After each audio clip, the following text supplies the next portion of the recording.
छुप छुप के गाना सुनने जाती थीं कभी ये, अब दुनिया के सामने खुद गाती हैं। और जलता जी में तू ही बिराजे, जा देखूं माँ तू का तू। एक हाथ में खड़ताल, एक हाथ में तंबूर और साथ में कबीर के निर्गुण गीत। कहे कबीर सा सुन भाई साधु। ये है मध्य प्रदेश के देवास जिले के बिसलखेड़ी गांव की गीता पराग। भारत के गांवों की कहानियों का अब तक का सबसे बड़ा प्रोजेक्ट, गांव से विद नीलेश मिश्रा, सिर्फ दूरदर्शन पर। सोमवार से शुक्रवार शाम 6 बजे डीडी नेशनल पर। मैं हूं अनुराधा पौडवाल और आप देखते रहिए दूरदर्शन का बेहद मशहूर प्रोग्राम गुफ्तगू हर इतवार रात 8 बजे और सोमवार दोपहर 1 बजे सिर्फ डीडी उर्दू पर।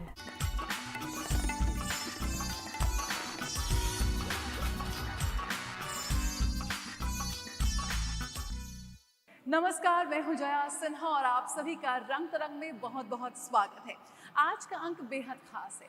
खास इसलिए क्योंकि इस वक्त मैं एक ऐसी प्रदर्शनी में मौजूद हूं जो ना सिर्फ आपको भारत की कला की एक बहुत ही अद्वितीय यात्रा पर ले जाती है, साथ ही भारतीय कला और भारतीय कलाकारों का अगले एक दशक में क्या कुछ प्रारूप रहने वाला है उसकी भी एक झलक पेश करती है। यहाँ पर इमर्सिव आर्ट है, विजुअल आर्ट है, कैनवस है, सब कुछ है यहाँ पर। साथ ही रंग तरंग में आज हम श्रद्धांजलि अर्पित करेंगे उस कलाकार की विरासत को जो पिछले 100 वर्षों से लगातार भारतीय कला को एक नया आयाम दे रही है। हम बात कर रहे हैं सतीश गुजराल साहब की। साथ ही देश भर में भारतीय उत्सवों की भी धूम है, तो आइए आपको ले चलेंगे पोंगल महोत्सव में, जहां पर खासतौर पर शिरकत की प्रधानमंत्री नरेंद्र मोदी ने।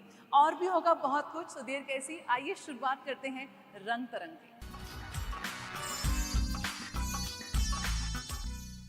प्रकृति से जुड़े रहना हम भारतीयों के लिए बेहद महत्वपूर्ण है और इसीलिए भारत में खास तौर पर ऐसे त्योहार मनाए जाते हैं जहां पर हम प्रकृति को धन्यवाद अर्पण करते हैं।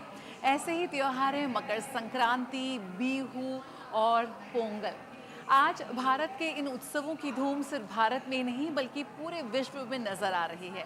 जहां मकर संक्रांति और बिहू की खास तौर पर धूम रही, तो वहीं दक्षिण भारत का प्रमुख त्योहार पोंगल भी आज दक्षिण भारत से निकलकर पूरे विश्व में फैल चुका है।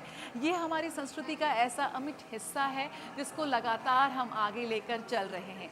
इसी कड़ी में राजधानी दिल्ली में केंद्रीय मंत्री डॉक्टर एल मुरुगन के आवास पर पोंगल महोत्सव का आयोजन किया गया, जिसमें खास तौर पर शिरकत की प्रधानमंत्री नरेंद्र मोदी ने।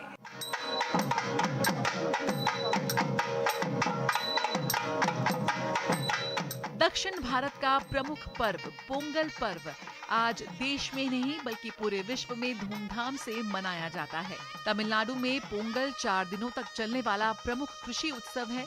इस दौरान सूर्य देव, धरती माता और पशुधन के प्रति आभार व्यक्त किया जाता है। घर घर में नए चावल, दूध और गुड़ से पोंगल पकाया जाता है। पारंपरिक वेशभूषा, लोकगीत और नृत्य इस पर्व की विशेष पहचान है। किसान इसे नई फसल के स्वागत और मेहनत के फल के उत्सव के रूप में मनाते हैं। राजधानी दिल्ली में केंद्रीय सूचना एवं प्रसारण राज्य मंत्री डॉक्टर एल मुरुगन के दिल्ली आवास पर पोंगल का उत्सव पूरे जोश और उल्लास के साथ मनाया गया। इस खास अवसर पर प्रधानमंत्री नरेंद्र मोदी पोंगल महोत्सव में शामिल हुए। उन्होंने परंपरा के अनुसार पूजा अर्चना की। प्रधानमंत्री ने देशवासियों को पोंगल पर्व की शुभकामनाएं देते हुए कहा कि ऐसे त्योहार भारत की एकता और विविधता की सबसे बड़ी पहचान है और ये हमें अपनी जड़ों से जुड़े रहने की प्रेरणा देते हैं। भारत में मनाया जाने वाला पोंगल पर्व न सिर्फ पूरे विश्व में बल्कि आज दिल्ली में भी बेहद धूमधाम और उत्साह के साथ मनाया गया। साथ ही में प्रधानमंत्री का इस उत्सव में शामिल होना इस उत्सव में 4 चांद लगा देता है। यहाँ आए हुए प्रत्येक व्यक्ति और देश भर के युवाओं को जो आज प्रधानमंत्री ने संदेश दिया, यकीनन उससे कहीं ना कहीं देश का बच्चा बच्चा प्रेरित हुआ होगा। ये कहना कि देश हमें सब कुछ देता है, अब हम भी देश को कुछ देना सीखें। इस मौके पर प्रधानमंत्री मोदी ने ये भी कहा कि पोंगल अब वैश्विक पर्व बन गया है और तमिल संस्कृति देश ही की नहीं बल्कि पूरी दुनिया की साझा विरासत है।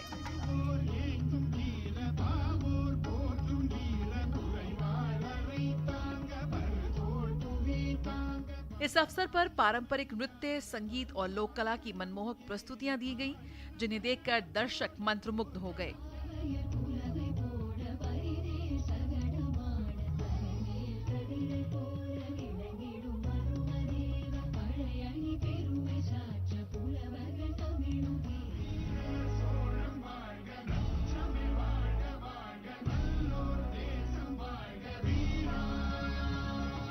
तो आज हमको बहुत अच्छी है, क्योंकि उसके सामने डांस करने कोई आसान बात नहीं है, हम करा है, सो हमको बहुत अच्छा है, बहुत बहुत बहुत बहुत थैंकफुल भी है, ब्लेस्ड भी है। This is a very proud moment for us because without our ma'am Sindhu we can't be a dancer, and without Kala Master we can't be here, and I'm thinking just felt like a dream, as I'm living in a dream now, and I feel so blessed and so happy.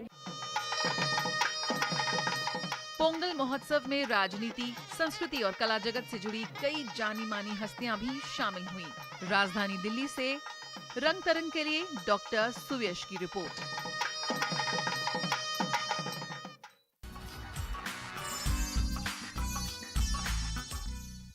हमें इस वक्त राजधानी दिल्ली के ललित कला संगम में, इस art gallery में इस वक्त आप बहुत ही शानदार प्रदर्शनी का लुत्फ उठा सकते हैं। यह है कॉलेज इंटरनेशनल आर्ट कार्निवल, जहां पर भारत ही नहीं बल्कि दुनिया भर से 800 से ज्यादा आर्टिस्ट और छात्र हिस्सा ले रहे हैं। और आप देख सकते हैं यहाँ पर एक से बढ़कर एक कृतियां, स्कल्पचर्स भी हैं, पेंटिंग्स हैं, कैनवस है और इतना इलैबोरेट है यहाँ पर आर्टिस्ट का काम किया गया है कि वाकई आप भी हैरत में डाल देंगे। ये है नया भारत जो अपनी कला से, अपनी कृतियों से, अपनी नई सोच से आज वैश्विक मंच पर अपनी एक अलग छाप छोड़ रहा है। यहाँ पर कल्पनाओं का, संवेदनाओं का ऐसा अद्भुत संसार रचाया गया है कि आप भी एक अलग ही दुनिया में इस वक्त ट्रांसफर हो जाएंगे। तो आइए लुत्फ उठाते हैं इस बेहद शानदार प्रदर्शनी का। यकीनन कुछ ना कुछ जरूर आप अपने साथ लेके जाएंगे।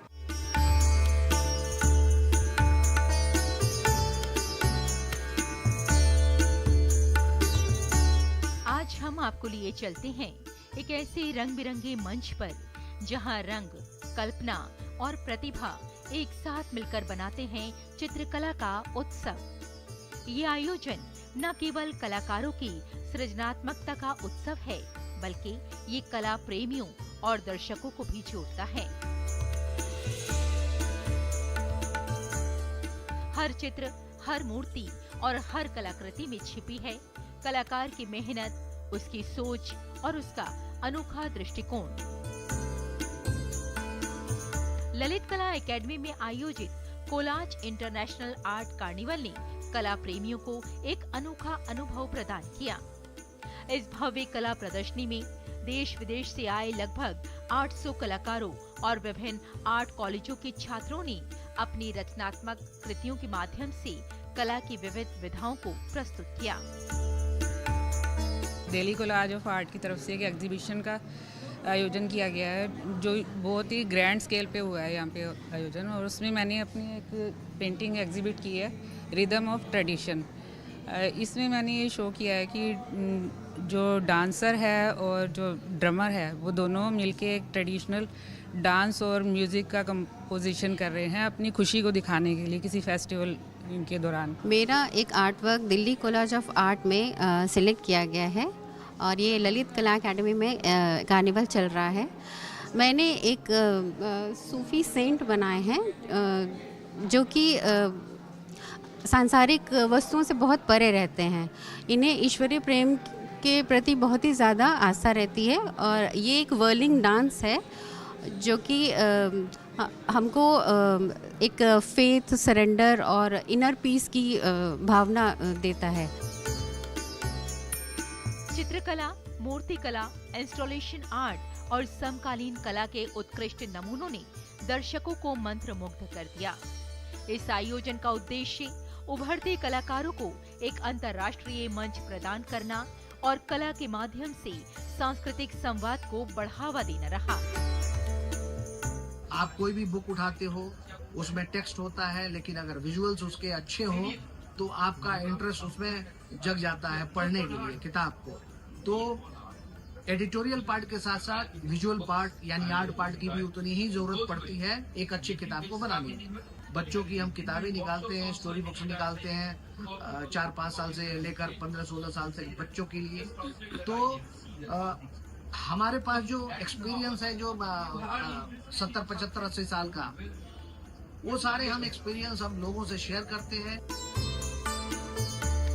कार्यक्रम की सबसे खास उपलब्धि रही प्रसिद्ध समकालीन कलाकार बोस कृष्णमाचारी को दिया गया लाइफ टाइम अचीवमेंट अवार्ड, जो भारतीय कला जगत में उनके अतुलनीय योगदान के लिए समर्पित रहा। ये अंतर्राष्ट्रीय कला कार्निवल न केवल कला के उत्सव का प्रतीक बना, बल्कि युवा कलाकारों के लिए प्रेरणा और नए अवसरों का माध्यम भी साबित हुआ। ये कार्निवाल मानवीय संबंधों को और प्रगाढ़ बनाता है। काम करना बहुत जरूरी है, लेकिन निजी संबंधों को भी इम्पोर्टेंस देना जरूरी है, और ये आयोजन इसकी एक मिसाल है। हम बॉस कृष्णमाचारी से बात कर रहे थे, जो कि अपने बिजी शेड्यूल में से वक्त निकाल के आए हैं, जो कि ऑलरेडी कोची बिनाले के चलते हुए शेड्यूल में से हैं। बहुत ही कम समय था, उसके बावजूद भी इतने हेक्टिक में से सर ने समय निकाला। मैं तो बॉस कृष्णमाचारी का बहुत बहुत धन्यवाद देना चाहता हूँ। गाइए गणपति जगवंदन, गाइए गणपति जगवंदन, गाइए गणपति जगवंदन। इस उत्सव में कलाकारों ने अपने अनमोल अनुभवों और विचारों को दर्शकों के सामने प्रस्तुत किया। ये केवल कला का प्रदर्शन नहीं, बल्कि संवाद और प्रेरणा का मंच भी था। और सबसे खास बात, इस आयोजन के माध्यम से युवा प्रतिभाओं को प्रोत्साहन मिला, उन्हें अपने सपनों को रंग देने का एक अवसर भी प्रदान हुआ। दिल्ली कॉलेज ऑफ आर्ट ने एक बहुत ही खूबसूरत संसार सजाया है रंगों का। इसने बहुत सारे ऐसे कॉलेजेस को जिनका आर्ट से एक गहरा ताल्लुक़ है, और इसके अलावा ऐसी बहुत सारी संस्थाएं जहां आर्ट गैलरीज़ का आयोजन किया जाता है, उनको निमंत्रण भेजा है ताकि सभी कलाकार अपनी अपनी जो कला है, जो अपनी एक नई सोच है, उसे कैनवस पर उतार सकें और एक खूबसूरत गैलरी का आयोजन हो सके। चित्रकला का उत्सव वास्तव में कला की रचनात्मकता और सांस्कृतिक समृद्धि का सेलिब्रेशन है। ये हमें याद दिलाता है कि कला केवल देखने के लिए नहीं, बल्कि अनुभव करने, महसूस करने और साझा करने के लिए है। रेशमा की रिपोर्ट, रंग तरंग के लिए डीडी न्यूज।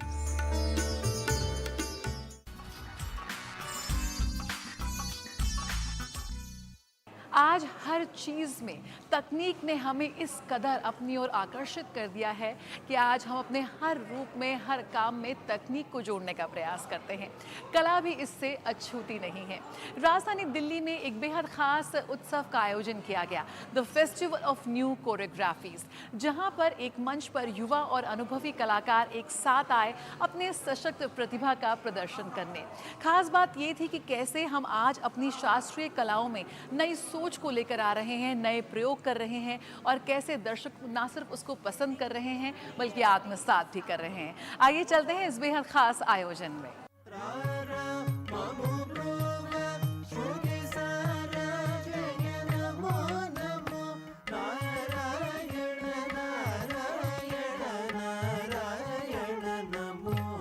कभी कभी कला शब्दों से पहले जन्म लेती है।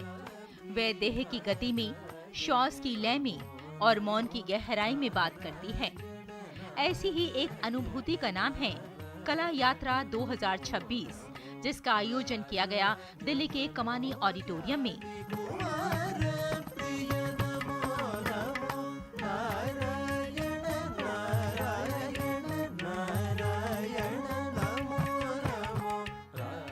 ये केवल नृत्य का उत्सव नहीं, ये खोज थी उस भाव की जो परंपरा से निकलकर वर्तमान की चेतना में आकार लेता है।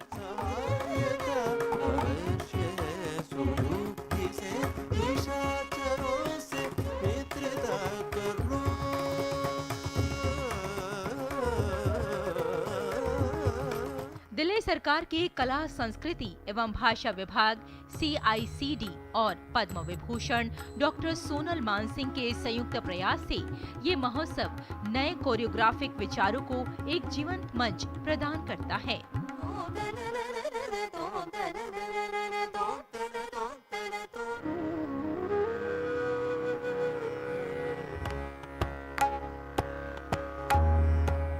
अमृत मंथन, समुद्र का मंथन, जहां हलचल है, एक संघर्ष है।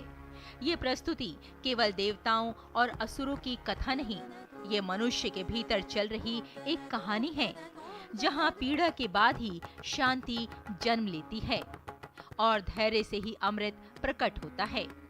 इस गरिमामय अवसर पर विशिष्ट अतिथि के रूप में कई गणमान्य व्यक्तियों ने समारोह की शोभा बढ़ाई। कला संस्कृति का संवर्धन हो रहा है। इतने देखिए एक वर्ष में कितने उत्सव हो गए, कितना सारा कर रहे हैं और कहने की और आइडिया दीजिए और क्या करना है। हमारे गुरुजी वाला समय नहीं है, हमारा समय भी आगे नहीं रहेगा। तो जिसका जो कला है वो जीवित रहे, आगे बढ़े, नई ऊर्जा आए, उसमें नए विचार आए, तब जाके नए ऑडियंसेस तैयार होंगे, तो ये परंपरा चलती रहे।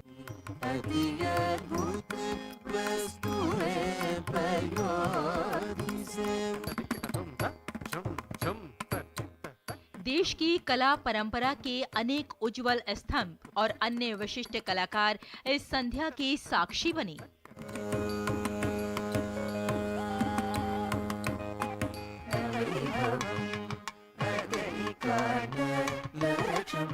कला यात्रा 2026 हमें ये याद दिलाती है कि कला कभी स्थिर नहीं होती, वे चलती है समय के साथ, संवेदना के साथ और मनुष्य की आत्मा के साथ। यही है कला यात्रा।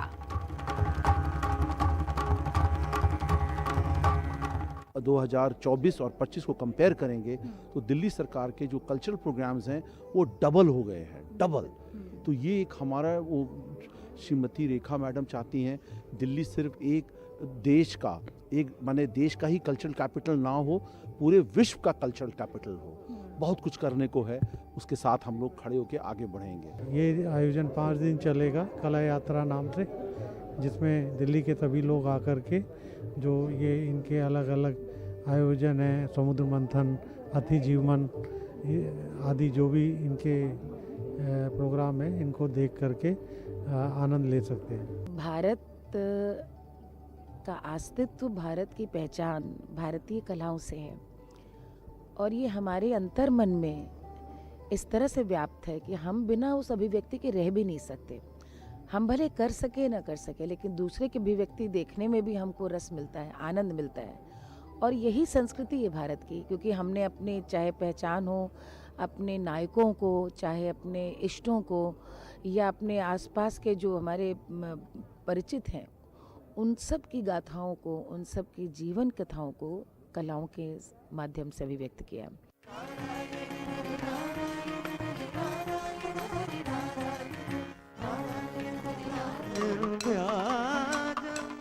कला यात्रा हमें बार बार ये एहसास कराती है कि नृत्य एक सतत संवाद है, गुरु और शिष्य के बीच, परंपरा और वर्तमान के बीच, कला और जीवन के बीच।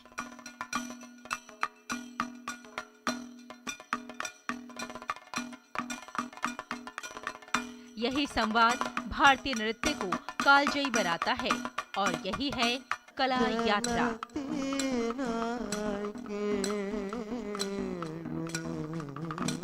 कहा जाता है कि दशकों की तपस्या के बाद एक कलाकार कलाकार कहलाता है।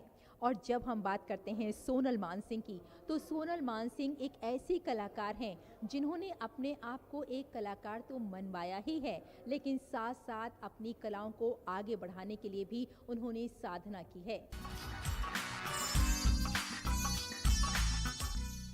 सतीश गुजराल एक ऐसी हस्ती, एक ऐसा आर्टिस्ट, एक ऐसा कलाकार जिसके जाने के बाद भी उसकी विरासत पीढ़ियों तक लोग याद रखेंगे।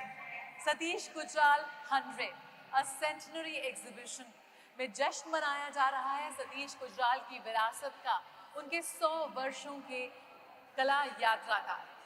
राजधानी दिल्ली में आप उनके 100 वर्षों की कला यात्रा की सबसे उत्कृष्ट कृतियों को देख सकते हैं इस खास प्रदर्शनी में, क्योंकि सतीश गुजराल वो नाम है जिसका भारतीय कला में अमूल्य योगदान रहा है। आज जिस मुकाम पर भारतीय कला है उसमें सतीश गुजराल का अहम योगदान है। सतीश गुजराल ने पारंपरिक भारतीय रूपों को आधुनिकता से मिलाकर एक ऐसी अद्वितीय वैश्विक दृश्य यात्रा प्रस्तुत की कि आज भी लोग उन्हें याद करते हैं।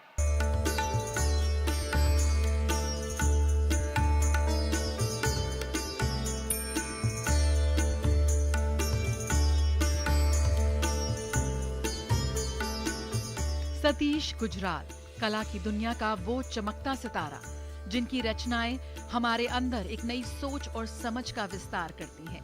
उनकी जन्म शताब्दी के मौके पर दिल्ली के national gallery of modern art में संस्कृति मंत्रालय द्वारा गुजराल फाउंडेशन के सहयोग से एक खास प्रदर्शनी का आयोजन किया गया। इस प्रदर्शनी का उद्घाटन संस्कृति मंत्रालय के सचिव विवेक अग्रवाल ने किया। सतीश गुजराल एक कलाकार, वास्तुकार और सांस्कृतिक चिंतक के रूप में कला प्रेमियों के दिलों में आज भी राज करते हैं। ये प्रदर्शनी उनके कला सफर को दिखाती है। इसमें उनकी चित्रकला, मूर्तिकला, वास्तु, रेखाचित्र और फोटोग्राफ्स का अच्छा मिश्रण देखने को मिलेगा। पद्म विभूषण श्री सतीश गुजराल के 100 इयर्स की सेंटेनरी सेलिब्रेशन की ये एग्जीबिशन जो एनजीएमए में लगी है, वो एक भारत के ऐसे सपूत की लाइफ जर्नी डिपिक्ट होती है। वो ऐसे आर्टिस्ट थे जो बचपन में ही उनको इम्पेयरमेंट हुआ, उनको इंजरी हुई, वो सुन नहीं सकते थे, उनका स्पीच इम्पेयरमेंट था, पर जिस तरह का आर्ट उन्होंने प्रोड्यूस किया, जहाँ उन्होंने पार्टीशन को देखा तो जो पार्टीशन का दर्द उनके वर्क्स में निकलता है, एज एन आर्किटेक्ट जो उन्होंने काम किया, एज ए स्कल्प्टर उन्होंने काम किया, और जो उनके बाद के वर्षों में जो खुशी उनके लाइफ में आई और उस खुशी की जो अभिव्यक्ति उन्होंने अपने वर्क्स में की है। इसके साथ ही कुछ दुर्लभ अभिलेखीय सामग्री भी है जो उनके लंबे रचनात्मक सफर को दर्शाती है। ये प्रदर्शनी 30 मार्च 2026 तक आम जनता के लिए खुली रहेगी।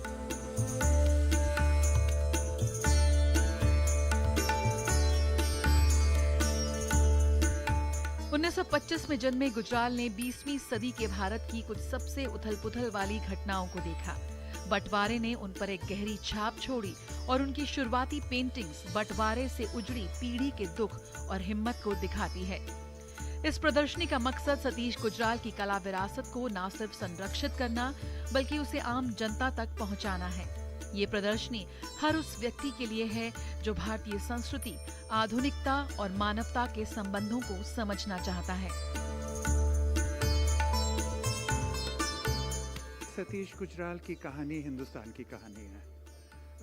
वो जब 1942 में जन्म लेते हैं, उसके 8 साल में अपनी हियरिंग को लूज़ कर देते हैं। तो उसके बाद में वो पढ़ाई करते हैं, हर पड़ाव पे आगे बढ़ते हैं। हर पड़ाव में वो अलग किस्म का काम करते हैं, चाहे वो पार्टीशन से रिलेटेड हो, दिल्ली राइट से रिलेटेड हो, इमरजेंसी से रिलेटेड हो, मगर जो मटेरियल से वो काम करते हैं वो बहुत ही स्पेक्टेक्युलर है। आप सोचिए, एक आर्टिस्ट है जो पेंटिंग कर रहा है, जो स्कल्पचर बना रहा है, और स्कल्पचर बना रहा है लकड़ी को जला के और उसको फॉर्म भी दे रहा है। फिर वही आर्टिस्ट मेटल्स से काम कर रहा है, और मेटल्स भी कई किस्म के मेटल्स एक साथ मिला के उसके अंदर जो आपको कोई मटेरियल मिल जाए, कुछ गिरा हुआ, किसी कबाड़ी, वो भी जोड़ रहे हैं उसके अंदर, और उससे स्पेस की समझदारी पाके आर्किटेक्ट बन जाते हैं। तो ये एक बहुत सहज बात है कि एक ही आर्टिस्ट इतने सारे अलग अलग अलग डिसिप्लिन्स में काम कर पाए। यकीनन सतीश गुजराल की कला आज भी हमारी सोच और संवेदनाओं को जागृत करती है। ये प्रदर्शनी उनकी कला यात्रा का जश्न है जो आने वाली पीढ़ियों को प्रेरित करती रहेगी।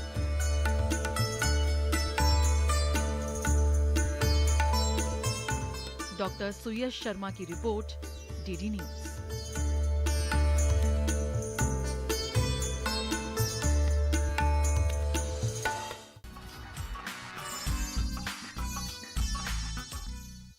कला में वो शक्ति है जो आपकी मुलाकात खुद से कराती है, आपको खुद से ही रूबरू कराती है। तो अपनी भावनाओं को, अपनी संवेदनाओं को, अपनी सोच को बहने दें, कल्पना की उड़ान उड़ने दें, खुद को बांधे ना रखें और रंग तरंग के जरिए भारत की कला संस्कृति से यूं ही जुड़े रहिए। हम उम्मीद करते हैं कि कला के किसी न किसी रूप से आप खुद को हमेशा जोड़े रखेंगे। फिलहाल आज के लिए मुझे और मेरी पूरी टीम को दीजिए इजाज़त। अगले हफ्ते फिर हो जाएंगे हाजिर भारत के विभिन्न सांस्कृतिक विरासत को आपके समक्ष लेकर। तब तक के लिए नमस्कार।